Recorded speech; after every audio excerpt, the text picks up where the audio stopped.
Hello everyone, my name is Tim, and welcome to Tim Talks, the show that's only partially a show, but really it's just an excuse for me to talk to some of my very talented friends. I have another one here with me today. He's a writer on a variety of networks, including Polaris, The Warp Zone, Indie Static, and of course is one of the creators of HotPepperGaming, Jared Rosen. How you doing, sir? I'm great. I'm fantastic. I had a donut, so I'm full. What kind of donut? A glazed twist. Okay. Not really the king of donuts, but they were out of cinnamon rolls today. And that, you know, sometimes you get the stick, sometimes you get the carrot. Are you a sweets guy? Sort of. I have to. My friend is a nutritionist, and she's making me not eat like bad stuff, and that apparently that includes not eating entire lemon pound cakes for dinner. Where it's just like, oh, Jared, don't eat 8,600 calories in one meal, and I'm like, stop. Well, I mean, a body can only take so much abuse, man. Abuse, lemon pound cake. It's neither here nor there, right? Well, right? Yeah, between the lemon pound cake and then, of course, the hot peppers. Yeah, and all of the other things that I put into me. That are totally, yeah. Interesting. We'll get to that story a little bit later on. But yeah, as we were saying, you're one of the founding members of HotPepperGaming, yes, which is a channel that is quickly exploding to be just a tour de force, a tour de flame, whatever you want to call it. A tour de flame. I like that.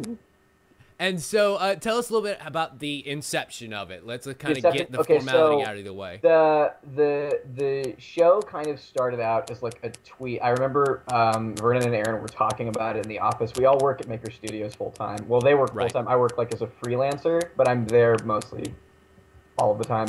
And Maker Studios, for those who don't know, is the studio that works specifically with big channels like they help Epic Rap Battles of History out and a whole bunch of people. Yeah. So they were talking about this at the office, and they're like, oh, yeah, you know, it would be really funny because, you know, game reviews in the internet are so played out, is having somebody do something ridiculous, Hot Peppers, haha. And then later on they tweeted it out like, Hot Pepper is doing game review, haha. And then at like 6 p.m. on Thursday of that week, they were like, hey, Jared, do you want to like eat a hot pepper and do a game review? I was like, yeah, yes. That sounds. So they're like, that first one was on Deadpool, wasn't it? Yeah, that was Deadpool. They're like, we won't pay you, and I'm like, done. Absolutely, I will do something stupid for free. Probably why they called me. As long as there's a camera pointed at you, that's the only thing. It wasn't even. I didn't even like. I've done a lot of my friends' shows because like everybody at Maker has like a YouTube channel. Everybody. Of course, yeah. And a lot of them are just like little dinky YouTube channels with like 100 subs. And if they're like, Jared, be on my the Poop Show, I'll be like, yeah, I'll be on the Poop Show. When do you want me on the Poop Show? I got an opening on Tuesday for the Poop Show. And then I'll go on the Poop Show and it'll get like 30 views. I'm like, all right, I can push like 20 more views to this. Yeah, sure, why not? If you can squeeze in the Poop Show, I mean, I can squeeze the Poop Show in. I know those jokes are a little corny, but what are you gonna do? Wow.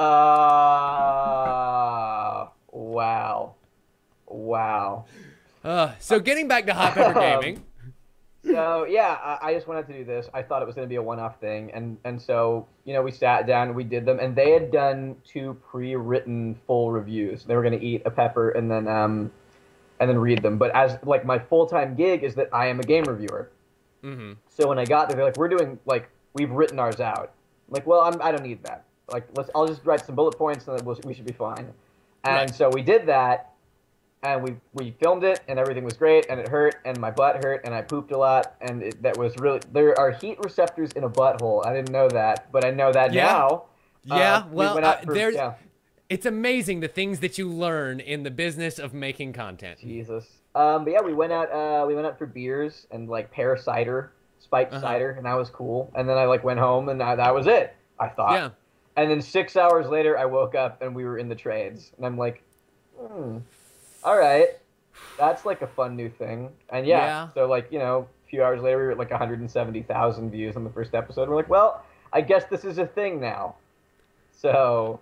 Well, I mean, the trick of it is that though it's very lowly produced, like there's not a lot of money that goes into it, but it's well done. No, yeah, and I think absolutely. that's kind of a key thing. Yeah, no, it costs us maybe like $20 to do a shoot. I mean, a lot of the money that we've gotten out of the channel, we've just kind of invested back into both editing Adam, who does our edits, who's great, and Yeah. then getting equipment to replace our shitty equipment, because we started out with like like a shitty tricorder and a tricorder. Yes, we started out with the thing from Star Trek.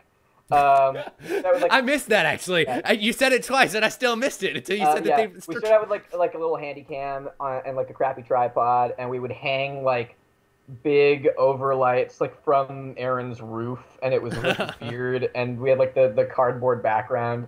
So it was really low budget, low done, like lo-fi shit, and so we've been reinvesting slowly until we have all the equipment we need, and we're finally in the black, and it's like, oh, like everything's great, but the shoots still don't cost us very much, because it's like we get all these people who, many of whom volunteer willingly to come in and do it themselves. Like, we didn't even have to seek them out. They're just like, yeah, I'll do that thing. That was actually one of my questions later on. How like, I mean, once they get there in front of the pepper and actually get in front of the camera, are they nervous? Or Well, here's the thing. Some of them aren't. But with the three of us, and especially Vernon's better about it, but with Aaron and myself, we like, because Aaron has like bowel issues, and I, like, my brain is getting to a point where, like, when I smell it, it just goes into fight or flight mode.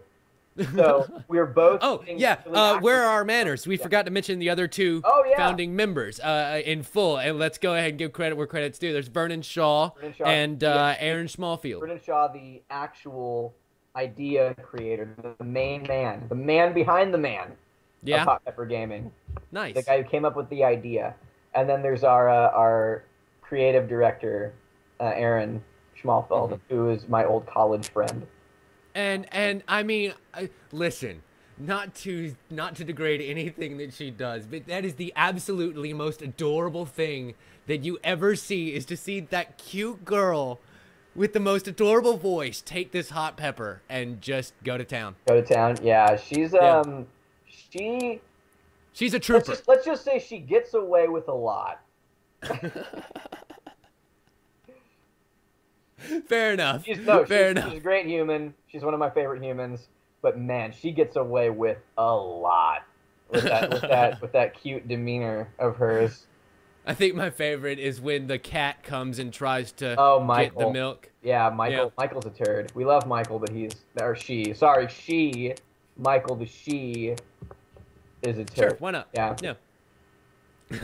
And so, as a good comparison point, we talked about the first video, Deadpool. You actually just released one, well, today, when we're recording it, Monday, for when people are watching this, that you're also in. Yes, so the Bravely Default one. Yeah. Bravely Default, which so right now in the comments, there's this funny thing where, and again, the reviews never really matter. That's not why people would go to that. Like, you can go anywhere on the internet for a review of Bravely Default. You're in there for the pepper. But inevitably, within our first 5 videos, the comments like, well, this review isn't up to snuff. Bad review. HotPepperGaming. And then we're like, what? Okay. I mean, I don't think people understand just how much your ability to function is completely destroyed. But we always get somebody in there who's like, I eat like 47 habaneros a day. Pussies. Yeah. And we're like, okay, cool. And yeah, that makes you not fun for this show. Yeah.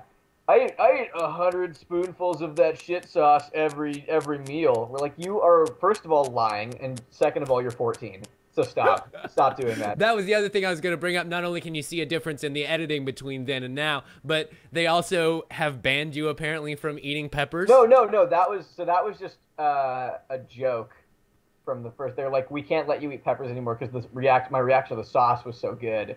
They're like, we're going to make you do sauce now. Literally, the very next episode, I did a fatali, which is this African pepper. That was for the Banner Saga. And that hurt like a motherfucker. I mean, there's some out there. Where do you get your peppers from? Is it just local? There's like, no, it's like, I mean, we can go to local markets for some, but there's actually this super shady network of pepper dealers that you have to go through. Like, people who grow them in warehouses in the warehouse district. And you have to, like, know a guy who knows a guy. And so he'll take you out in his shady, crappy old Volkswagen to, like, a crappy part of town. And you have to get out and go through a warehouse filled with a bunch of dudes smoking. and then gets Oh out my to God. to a terrace where there's some old dude who grows the peppers on his roof, and he's cutting pieces off and be like, sample the product, man, sample the product. Oh my Yeah, God. it's like a straight up drug deal. That is the most illicit, non-illicit thing I've ever seen. Heard of, I guess. Yeah, no, it's really funny because we didn't know anything about peppers. Looking back, we were so naive about the pepper game. You didn't know what you were getting into, man. No, now we're like the Heisenberg of the pepper scene. You can't get out. Every No. time you try and get out, they're gonna drag you back in. We've got $7 million buried in the desert. Jesus. Oh my God. I can't rival pepper imagine vendors. going through that kind of scenario just to then torture yourself for views. Yeah, it's funny, like the difference then and now, because when I first did it, I had never eaten a pepper before, so you can actually see when I'm, because the audio quality is bad, the lighting's not as good, but you can see me being like, all right, like here goes the pepper, deedly doop, and I just like eat it, and it's fine. And then it hits me and I'm like, oh fucking God, I'm dying. Like, Yeah, I'm there's a dying moment. Now There's a clear moment on most people's faces of I have made a huge I've mistake. made a huge mistake. And Yeah. now it's prior to eating it. Aaron and I will just stare at whatever we're supposed to eat and be like, no. Vernon less, because Vernon takes them way easier. He's doing like wild man shit. The next one that he does, they cut the top off of a habanero pepper and filled it with like this nasty sauce. So just filled the pepper with sauce. And it's just like the nastiest thing I have ever seen. Like, I mean, is the... I hate to make this sexual, but is it sexual? Do you guys get a thing out of this? No, we don't get a thing out of it. I mean, maybe That's crazy. Maybe Vernon gets a thing out of it. I don't know. Considering the amount of puke lately, though, I feel like no. Oh less. my God. So when we were at Ubisoft and we did that sauce. First of all, that sauce is the 4th hottest sauce ever made. We didn't know that. They should put that on the bottle, but we didn't know that. You would think that would be a selling point. Yeah, you know? you'd think that, but they didn't put that on the bottle. So Aaron and I had like giant dollops of it on these chips, which were like salty chips. And then ate the sauce, and it was just like the minute it touched you, because the sauces, I'm realizing, have a different flavor. Peppers have like at least a sweet kind of tangy flavor in addition to the heat. So you're like, okay, well, I'm eating a pepper, but also I'm getting this tanginess. Right. Sauces, I'm realizing, just taste like a puckered cat butthole. Like all of them taste like a puckered cat butthole. Every single one, just a smoky, fiery cat butthole. And this was like, it was black. It was coming out. It looked like that shit from like Nemo and Slumberland. It was fucking. It was like a nightmare in a bottle, and it hurt. So we did the interview, and Nat Zagarak was just laughing his ass off afterwards. We gave him the bottle to keep because we couldn't take it back on the plane. But like we got back to the hotel room and I laid down and it hurt. Like it physically hurt me in my stomach in a way that I've never felt pain before. And I was like, I got up to go to the bathroom and I looked over at Aaron, who was on the other, because we had like we got a hotel room paid for by Ubisoft. It was just like these 2 beds on other sides of the room. And I looked at her and I'm like, Aaron, never stop loving me. And I just ran to the bathroom and shut the door. Like, this is gonna be, and I started screaming into the toilet, and then puke was coming out while I was screaming. It was not like, it was not a puke like I'm used to, where you just like vomit and you're fine. It was like I was just screaming, like ah, and just like puke was coming out in the scream, like just a side thing, screaming into the toilet. Ah! And then that was like that for 10 minutes, and then I came out, and she was like, are you okay? I'm like, I don't know. I don't know if you'll ever be okay again after something like that. I'll never be okay again. Let's go get poutine. Let's get some poutine. Who wants poutine? Yeah, because y'all were in Montreal. Yeah. Might as well. When in Rome. Oh, my God. Yeah. But, yeah, those are the dangers. And then so in Paris, in Versailles, we went to the Blizzard, or I went to the Blizzard HQ in Versailles. Vernon's so salty over that. We went to the Blizzard HQ in Versailles and met with so that part of Blizzard is not actually development. It's it's all community management and like back-end stuff. So We met up with Emmanuel Fossé and the team over there, and they're all great, and they all cover like EU and UK Blizzard support.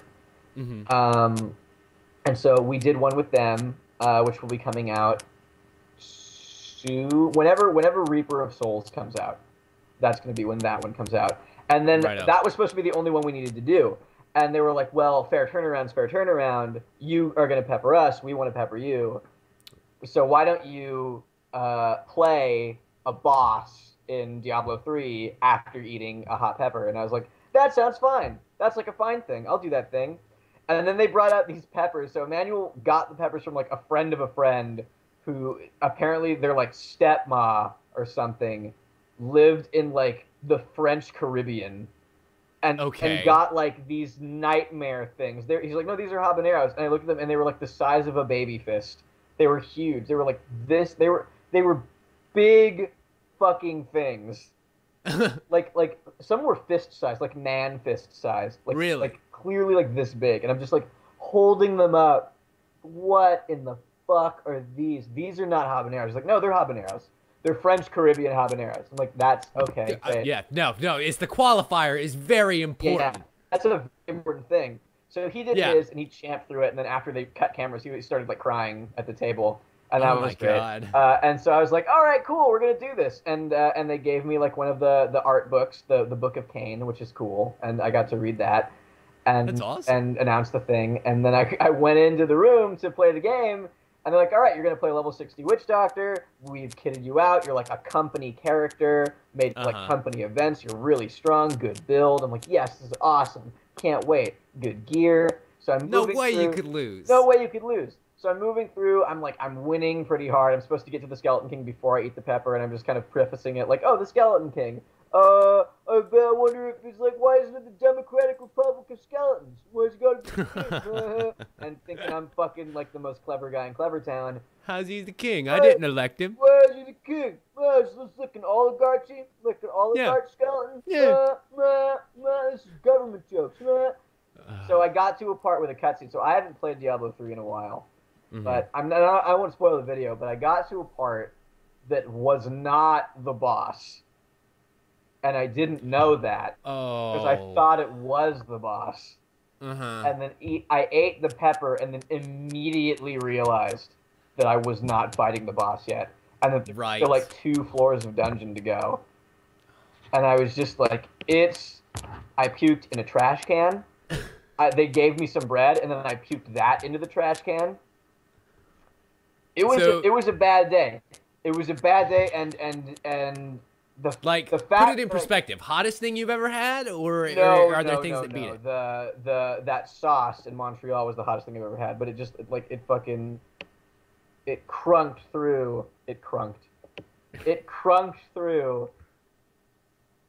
Like, Jesus, like it was. The Blizzard pepper was really fucking hot. It was easily like the second hot. I mean, it's hard to qualify because the Scoville scale is such like a weird, doesn't make any sense kind of a thing. They all have different Scoville scales. We just did our first Ghost Pepper, which will be going up when Metal Gear 5 releases. That's fantastic. Yeah, and it's with someone that has been requested a lot.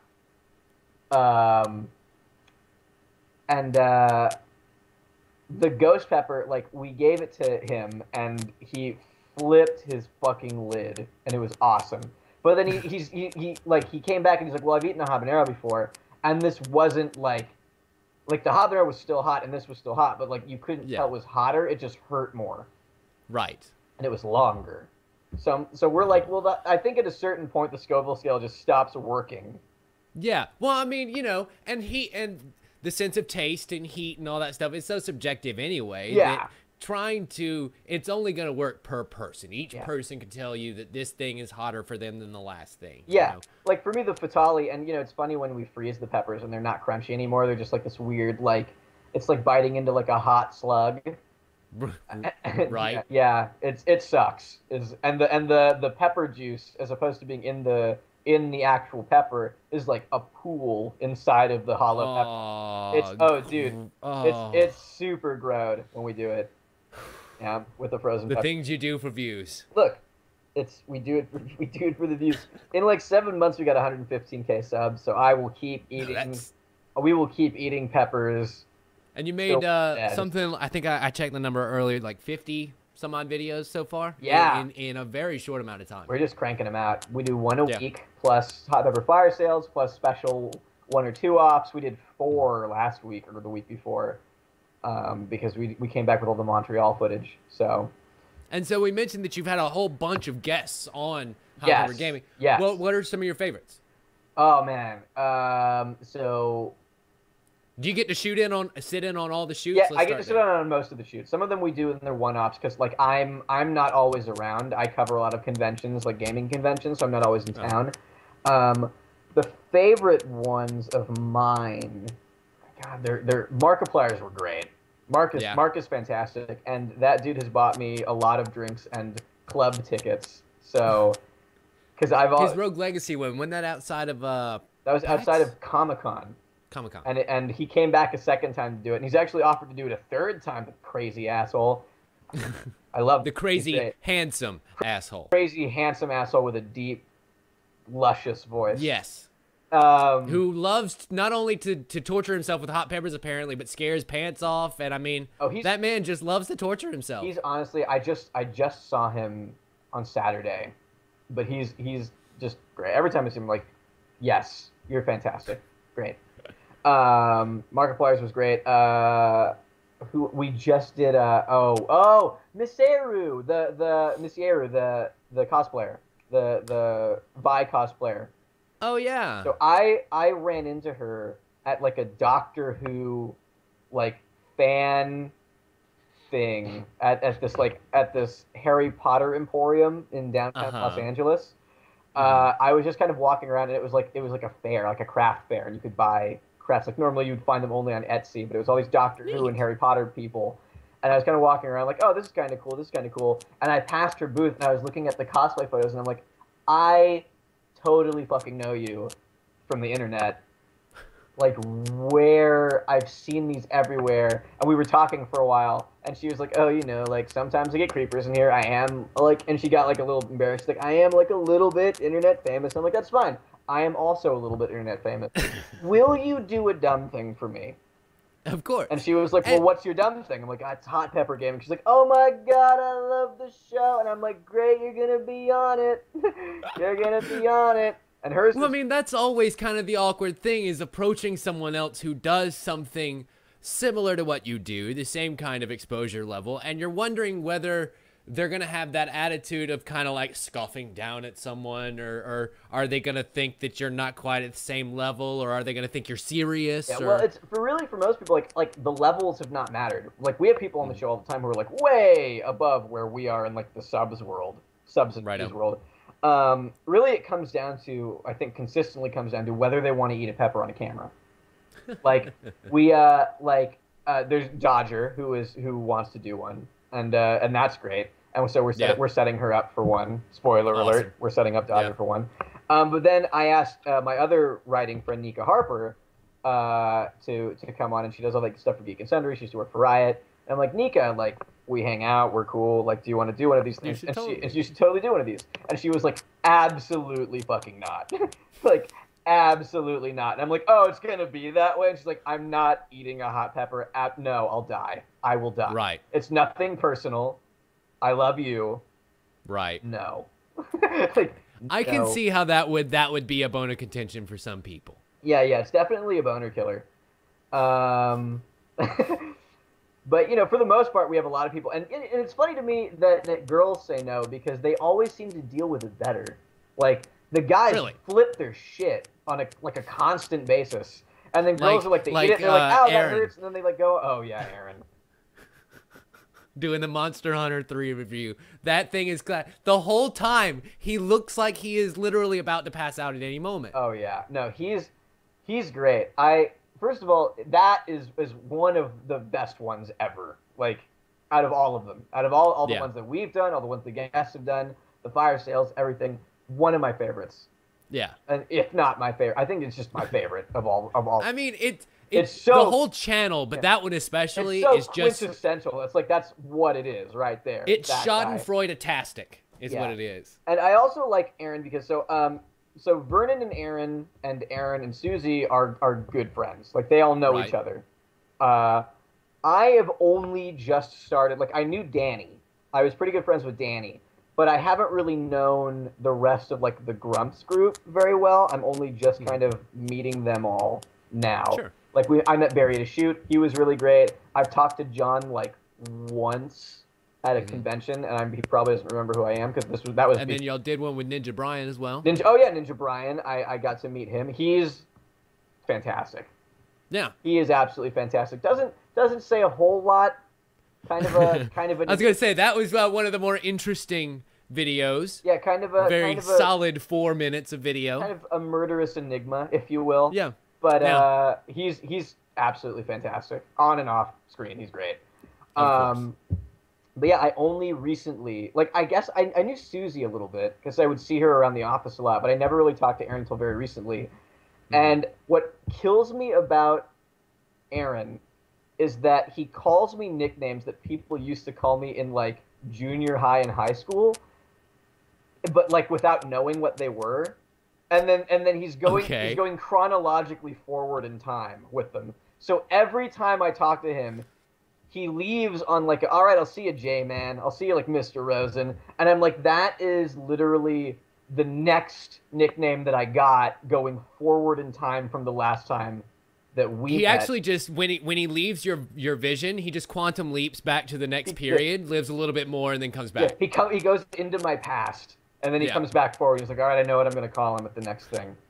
He's got that rainbow panel thing that he had. Yeah, the whole work. Yeah, the tricorder, if you will. Yeah, exactly. Yeah. They're honestly, and so, they're all super nice, and we love having them on because, God, they just react so badly, and it's great. Love it. Love it. Of course. And so, HotPepperGaming isn't the only thing you do. It's kind of one of the bigger things you do. It's one of the bigger things I do, yeah. Well, I work freelance. And I've done enough stuff now where it kind of just has snowballed a lot. It's funny, 2 years ago, you can go to like the channel that I comment a lot from. I don't make videos on it anymore, but I still comment a lot from it, and I kind of compile all the things that I've been working on there. But you can see 2.5 years ago, I lived in a garage. Like, I was going to bring that up, the garage vlogs at some point. Cockroach-infested garage at like where like the beach meets Santa Monica. And I was paying like almost nothing to live there because it was not even a refurbished garage. It was like just a garage. And there's one video where I'm finally like, all right, everybody, you thought that this was like a funny joke, but like I turned the camera on and it's just like a dirty garage. I'm like, this is where I've been living for a year. This is it. Hey guys, how's it going? The best part about those is it's totally you in a black leather jacket with zippers on it, and you got the long hair going on. It's totally Northern California. Oh yeah, it's super NorCal. I mean, I don't really sport the long hair anymore, just because it's like I'm getting older now. Doesn't really look. Trust me, I understand your pain, sir. Yeah, but those were always kind of like funny and also sad because it's like it's just me rambling in a dark garage for like 7 minutes. And then just editing it all together into like this weird, horrifying single thought, and just putting it out there. And I'm like, this is what I do in my free time because I am a crazy person who's almost like, hooray! But I was doing like I started out doing. I guess I restarted because before I came back to LA, I was working as a social media manager and a writer for the Game Station. And then I came back and I was doing reviews for the Game Station and writing a lot of their editorial content, their trivia shows, stuff like that. But we weren't doing them very much, so I wasn't getting a lot of work. So that can put a damper in one's plans of maybe sprucing up the garage a little bit. You know, I bought a rug and a lamp, so that was nice. The rug was good. The lamp burned out. So did it bring the room together? The rug did not bring the room together. Rugs not as good at bringing the room together when there are oriental cockroaches climbing up your arm. Not as great. I did learn a lot about roaches though. A lot about roaches. Both did you kinds. Now? Whoa! Poverty. I imagine not only the scenario you described, but also like the Joe's apartment thing going on too, where the roaches are also super smart and talking to you. Actually, it was more like I was throwing down like diatomaceous earth and like roach spray and caulking cement at every opportunity to just kill them all. Literally just running around my garage like, I am Shiva, god of death. You will not defy me further. The worst was that I managed at one point in that year to bring a girl over. And it was like, first of all, that was insane. Because if you're coming back home with a dude and he lives in like a garage and it's dark, like you're like, I'm going to get murder raped. Yeah. That's like what's going to happen now. I understand, like, I never, as a younger guy, I never really understood what the deal was with blind dates. I'm like, why are girls so nervous about blind dates? Haha. And then you get older and you're like, every moment of a woman's life is like, am I going to be murder raped? Yeah. That's just like how that goes. Yeah. You hear about, you know, women hitting men, you know, and men getting beaten up by women. You don't hear much about men beating women because that usually ends in murder rape. Yeah, it's just, I mean, I could go into like for a million years about kind of the way that women are raised and the way that men are raised to treat women. But the point of it is that a girl came back to the garage with me once. Yes. We were sitting on the couch watching, oh my God, Gordon Ramsay's Kitchen Nightmares. Which, if I can get a girl to watch Gordon Ramsay's Kitchen Nightmares on a sofa with me, that's it. In your garage. In my garage, I've made it. I've done it. I'm in. We're good. I was sitting there kind of like going in to like throw an arm around, like slide an arm over, and I feel this thing, like this tickle on my elbow. I'm like, I'm going to ignore that. And I just kept going, and I was like, hey, how's it going? What's going on? Excuse me for 1 second. What the fuck? Did she left. Yeah. The moral of that story. Yeah. Yeah. So thanks, more like Gordon Ramsay's garage nightmares at that point. God. Now I live in a fully furnished apartment that I pay for with my money. Nice. Yeah. Speaking of terrible bug stories, I was standing outside the other day, talking to my roommate, and a mosquito hawk. Are you familiar with these things? The big ones. The big flying things that eat mosquitoes. Yeah. They, I was looking down at my phone, and one of them lands on my face. Oh. Now, all I can see at this point are legs just draping over my eye. And I think I might have alerted a few dogs in the neighborhood to the trouble. I mean, I screamed like a tiny, tiny girl. And my roommate from inside just yells, what are you being a little bitch about? And I'm like, you have no idea what I just went through. I am a victim. Oh my God. I hate it. I hate it. Flying insects and I don't really get along that well, which is why I had an alliance with the spiders of the garage. Yeah. The spiders and I had an uneasy truce because, yes, they probably climbed into my mouth while I slept, but they ate all the flying insects. And that's true. I was like, you know what? Fine, spiders. I'm steely nerved throughout most things, you know, but something about it's bugs. Can't do it. Yeah, I can do crawling bugs. Crawling bugs and I are fine, but like bees and like gnats, flies, and stuff, I'm just like, get away. I've actually got a wasp nest I need to kill off my back porch. It's probably because I used to watch a lot of Star Wars, Episode 6, and so I'm just like afraid of them finding my exhaust port and firing photon torpedoes into that, and then my head will explode. Have you ever found that things actually do give you legitimate fears? Like, I can't stand deep water because of like Mario 64. Actually, I can't stand heights because of watching people fall off of Titanic and Titanic. Like that scene where the ship is cracking in half and all those guys fall off and hit all the rails on the way down. I'm like terrified of heights now. Like, oh my God. And then there was a while where I actually watch terrible horror movies for fun now, and the dark doesn't bother me at all. I actually prefer the dark because of the many completely legal things that I do there. Of course. But I watched, it was that I think Darkness Falls, the Tooth Fairy movie, where it was like the Tooth Fairy was murdering kids. And I watched that, and the Tooth Fairy only attacks from like the shadows. And I was a kid, and it scared the living fucking shit out of me. And then I followed that up with Wes Craven's They, which, by the way, not a great movie, But if you're a kid watching that, oh fuck me, that was like a lot of dealing with shit, and also there's a lot of body horror, them pulling crap out of their arms and be like, oh no, I've been marked by they. At least now you've got enough YouTube dollars that you can pay for the extensive therapy. Yeah, the extensive therapy and the lamp that I have in here. Yeah. And the eventual gastroenteronomical surgery you'll have to have. Jesus.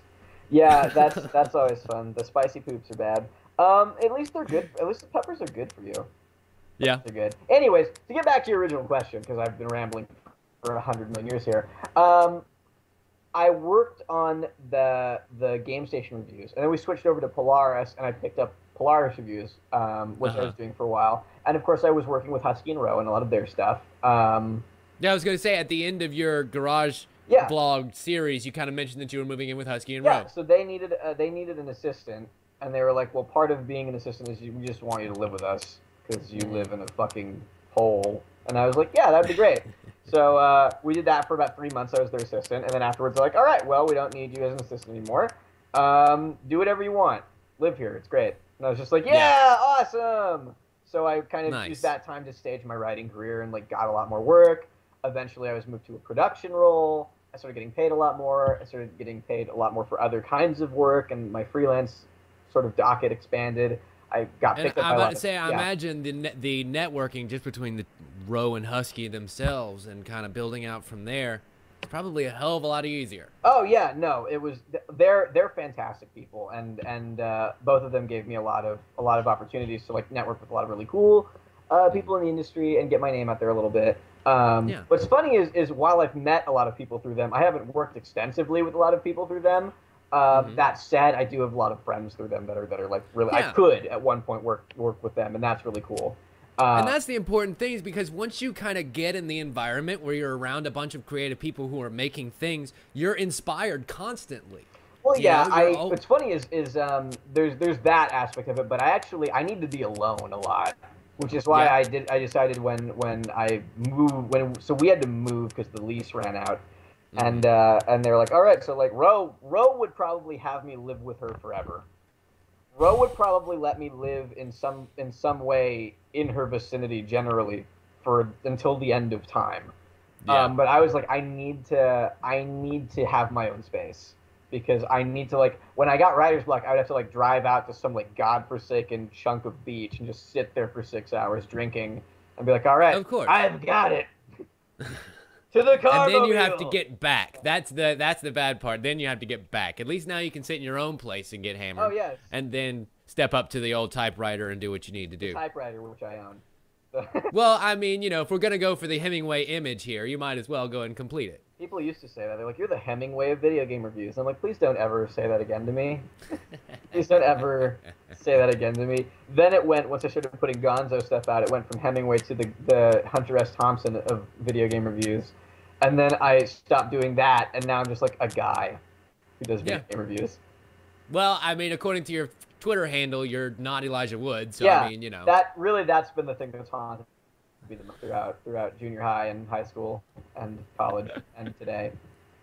I think it works in bars sometimes. You can have just some guy be like, oh, that's Elijah Wood's cousin. And they're like, really? Tell me more. And that's a body double? That's stand in. A thing that happens in real life.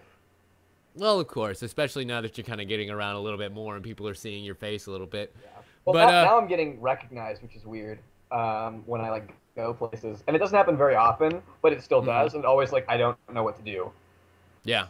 It's like I was on a date, and a fan like leapt out of the crowd at me, and he's like, HotPepperGaming. I'm like, I don't know what to okay. Hi, buddy, how's it going? And the girl I was with after I shook the guy's hand and like met his mom, and I was like, thanks for watching, you're cool. And they left, and I was with there's this girl, and she was just like, that's so impressive. Wow. You must be like really cool. It's really great. I can't believe I just saw that. And I'm like, thanks for wingmanning, little fan guy. You're the best. That's fantastic. Yeah. I got approached, I guess, a couple months ago. Rooster Teeth did a live podcast here, and I went and I kind of done a couple of interviews with some of them, Yeah. And I got recognized from one of them, and this girl approached me, and I spent more time in the conversation trying to make sure that I didn't like say, "It's nice to meet you," when I had met her before. And totally had never seen me before. She just knew what I was a fan saying hi, and I just completely blew it. It's nice to... Hello. Yeah, Hi. yeah. I spent more time worried about that, and then like she left with this awkward interaction, and I kind of gave her this awkward half hug, and I mean it was terrible. No, I also did the awkward half hug, but it was, the guy was just like, hey, and I always, like, when people greet me and they know me already, I always go in for the half hug, the bro hug. Yeah. It's a unisex hug. It's a very good, solid greeting, and I went in for it, and I gave him this hug, and in it, I was just like, I don't know this person at all. And then I like let go, and I was just like, I was really close to him, and I'm just like, hey, bye. So we're done here. Thank you very much. Nice to meet. Can I get back to my date? Cool. That was really impressive. Wow. I'm glad that I saw that. I'm so glad that's really cool. So I think that's a good place to kind of start to wean ourselves down here. I've always enjoyed the Inside the Actor Studios method of ending on the questionnaire, so I too have a reappropriated version of the Proust Questionnaire, and it goes a little something like this. Jared, what's your favorite word? Ooh. Dinosaur. No. Party. Okay. What's your least favorite word? Blog. Okay. What sound or noise do you love? The sound of partying. Or techno through my wall. Techno through your wall. Is that a problem you deal with a lot? No, I used to review techno. Before I did any game review stuff, I worked as an underground party promoter in NorCal. I used to throw raves in the woods with a group of like-minded individuals, we'll say. Indeed.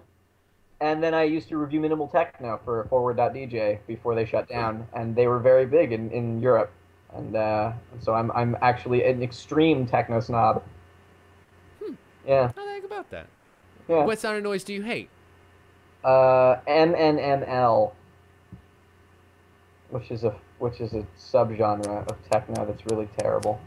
What is that? What does it stand for? I've never heard of that. It stands for minimal with some of the letters taken out because it's so minimal. Oh, M-N. Okay. Yeah, it's super douchey.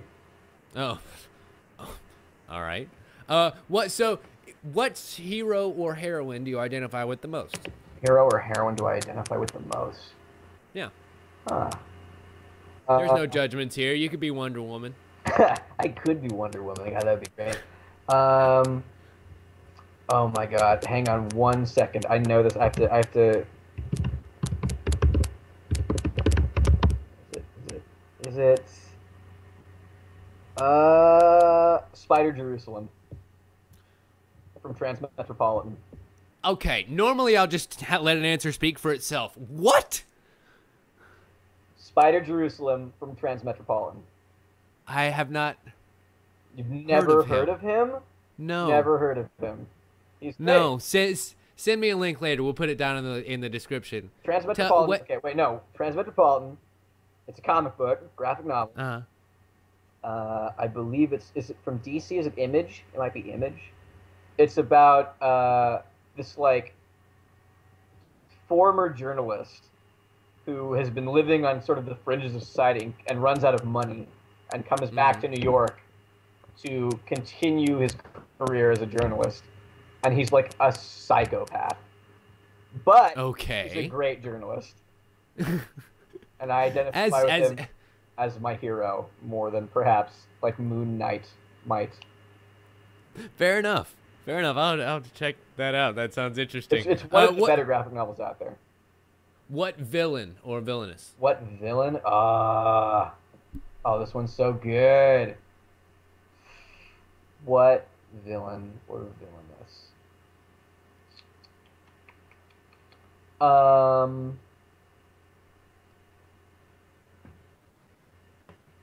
gonna have the devil from that song about the fiddle. Okay. Yeah, the devil who went down to Georgia. Yes, yeah. So the devil from The Devil Went Down to Georgia. That's a specific incarnation of the devil. Right I up. feel Not to be specific, the devil from Tenacious D. Yeah, the Tenacious D devil is the one who I identify with the most. Is I need to be a devil who will also lose a fiddle contest to a dude playing alone at night in the graveyard. I think that one will speak for itself. What turns you on, either creatively, spiritually, emotionally? What turns me on emotionally and spiritually? DMT, probably. Okay. If I had to. Yeah, a good chemical change. Ayahuasca, perhaps. A little bit of peyote. The peyote tea, maybe some peyote. Go out to Albuquerque, get you some of that good old stuff. peyote. I don't know. I have been kind of a big proponent of just going to the ocean and just kind of watching it for a while. I don't really ever live too far away from water. I like just kind of sitting there. I don't really meditate, but I like just sitting and listening. Just clearing your mind. Kind of clearing your mind, walking around, discovering new things. It's sort of my jam. And then I also sort of a thing that I do for brain food is just I am very much a proponent of studying like old folkloric iconography and like religious symbols and things like that, just for fun, like kind of old Knights Templar demonology kind of stuff, just for poops and giggles. Of course, you never know when that knowledge might come in handy to make a joke. Well, no, what turns you off? What turns me off? What turns me off? Biting too hard. Probably one of my bigger turnoffs. That really just shuts the mood down, I think. I have to figure out a way to get this question off these rails because that happens a lot. So what turns me off? Sex things that I don't like. Yeah, that's usually where it ends up being. But I think one of the things that really turns me off is, and I'm realizing this now, having been like an internet, and I'm not like a huge internet personality. I get it. I'm in the lower middle, which is a nice place to be. Of course. But no one expects much from you, but you can nicely surprise people. I can surprise people. Yeah, I don't have quotas to meet in terms of how funny I have to be, which is fantastic because I'm not funny. You just eat peppers and yell a lot. I'm realizing now that there's this, and I can see it in myself. I used to be, when I was in like kind of the earlier years of college and high school, I was very much like an internet troll, 4chan kind of a douchebag. I would ruin people's days for fun and sort of like snap judge them based on what I'd seen of like very small things of things I'd done in films or writing or the internet. And it was very easy for me to sort of distance myself from them because they weren't people to me. They were characters that I was watching on a show. And now having kind of had that role reverse where it's like I'm the character in a show, and there's this sort of legion of people who don't like anything that I do.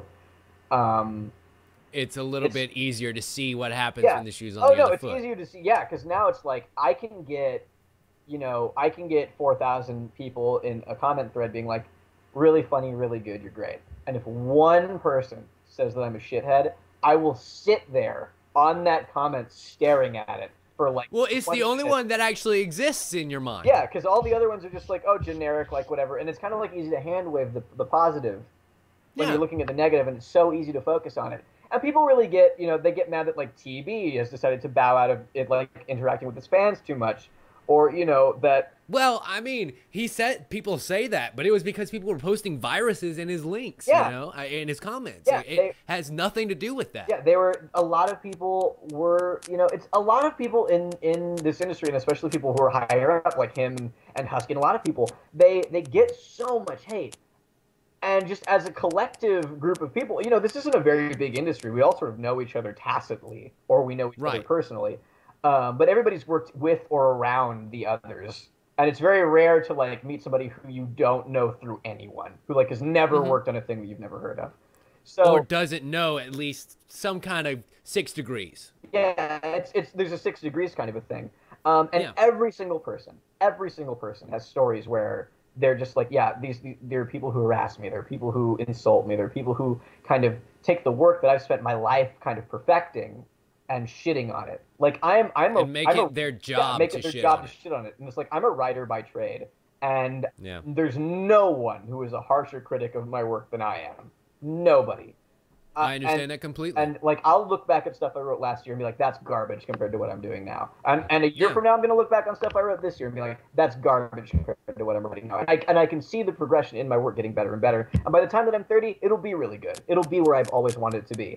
But to have people constantly chipping away at that self-confidence, I think, constantly for like everybody, it can't just be me, and it isn't just me. To have Right. people constantly chipping away at the thing that you pride yourself on the most, and the thing that you're most critical of in your own mind, that to me is probably my most major turnoff. Of course, I can completely understand that. Yeah. That's kind of the part that really sucks about what we do in particular, because eventually those insecurities are gonna come out. Yeah. You're gonna say, oh man, I kind of hate the way my nose crooks slightly to the left. And just when you're at your most vulnerable, Murphy's Law will kick in, and that's when somebody will make a comment about it. And you're like, I'm just gonna go shotgun and mouth now. Yeah. I mean, but thankfully, because like you live with Ro and Husky for a while, and you guys kind of network with each other, you have this support group that you kind of built together. Yeah, because it's you have all these friends and you make all these friends in the industry, and as long as you aren't like a complete pain in the ass to work with, you're always going to have people who like empathize with you, who work in the same field that you do. And there are people out there who are just like such pains to work with that they are never like they're gonna stay at a very low level, because if you're not easy to work with and you're not at least some degree of personable, like it's hard to continue to move up in any meaningful way. You have to be like a good person in addition to good at what you do. So sorry, we're doing the questionnaire and such. I just thought that was a very good point to make here. Yeah. So what would be your superpower if you could choose? What would be my superpower? Yeah, getting back to the fun stuff. You know what? Flight or teleportation. I would like either. Flight would be good because I could just fly places. Teleportation, and this is free-range teleportation, not short-range teleportation, not the Nightcrawler rules where you have to have seen the place before. Yeah. This is the Goku teleportation. This is Goku. This is that movie about teleporting places that one guy could do. He was standing on the Egypt pyramid thing. I don't fucking know. It was a bad movie. Looper? No, not Looper. No, not Looper. He time traveled and killed himself. That was great. No, it was the other shitty one. The other shitty one. Oh, God. Yeah. I know the movie you're talking about. I can't think of the name of it, so it's not important. What's your super weakness? My super weakness, probably lemon pound cake. Yeah. Bringing it all the way back around. That's circular humor right there. That's a callback. Boom. Ladies and gentlemen. What other talent would you like to have been gifted with other than the ones that you obviously do have? Wow, that was so flattering. Gosh, you should just buy me a drink later, and then we can have some sex. Oh, yeah, baby. That'll be part 2 of this interview. Part 2 of this interview will be the sex part. I've always wanted to be able to draw. I could make... God, I really want to be able to draw, because then I could make a graphic novel. But I can't draw, so I'd have to work with somebody else and pay them. And that's upsetting to me, because I don't have the money to pay a graphic artist to make a graphic novel. But if I could do that, I would, because I've got a really good idea for one. But right now it's sitting here in my brain box and not be anything. I'm sitting on a Wacom tablet that I've had for about 2 months or so that I can't do anything with, because I too can't draw for shit. Yeah, I don't know. Vernon knows Noelle Stevenson, so I might just like I might tap that connect if I ever get like a sudden windfall of money and be like, hey, if I pay you, will you do this thing? What advice would you give to 13-year-old Jared? What advice would I give to God? 13-year-old Jared was such a douche turd, though. That guy fucking sucked. All of the things that you think are bad, you are going to do at some point. All the things that you judge people about, you are literally going to be like the fucking king of those things. In fact, you will do a line of one of the things that you don't like, and then you will yell that you are the king of those things during a party in like 2009 mid-year. College. Yeah. You gotta love it. Yeah, college. That's yeah. Yeah. sure. That's what we'll blame it on talking at about? the time. Yeah, sure. What's your favorite curse word? Fuck. Didn't even have to think about it. No, me neither. It's just such a good utility Yeah, word. it's a good, you could like kind of expand it out. You can add things to it. Fuckable, fucktastic, fuck shit. You can add another curse word to the end of fuck, and it makes it a new word. Yeah, and Fuck it makes it. it like exponentially better. Yeah, fuck ass. That's a good one. Where would you one day like to live? Either Toronto, which I'm thinking about doing once my lease runs out, Mm-hmm. or Lausanne in Switzerland. Interesting. Yeah. I used to live there a long, long time ago. I used to live in Geneva, and I went out to Lausanne on a trip, and it's just beautiful. Bois-de-Champs is like just sunflower fields and little idyllic shacks, and I'm just like, I want to live here. I want to live in this place. The picturesque tulips and windmills. Yeah. Well, there's no windmills, but there's just like, it's just gigantic. Oh, right. That's That's Holland. I'm thinking of. But that's Yep. it's just gigantic sunflower fields for miles, and I was like, this is my favorite thing. And there's just the Lake Geneva sitting there, and you're like, oh, it's so good. I went to Ireland as a like 15-year-old kid, and got to see something very similar, kind of just expanses of fields and Oh yeah, it's truly breathtaking. yeah, Like it's one. There are people who use the word awesome for everything. yeah. And they don't know But the it. true meaning of that word, truly inspiring awe, is something that few people ever get to Yeah, experience. but those people don't travel very much. It's So true. they're like, oh man, I got a Deadpool piggy bank. Oh, sure. And you're like, it's cool. I like Yeah. it. But it's not expansing field of flowers.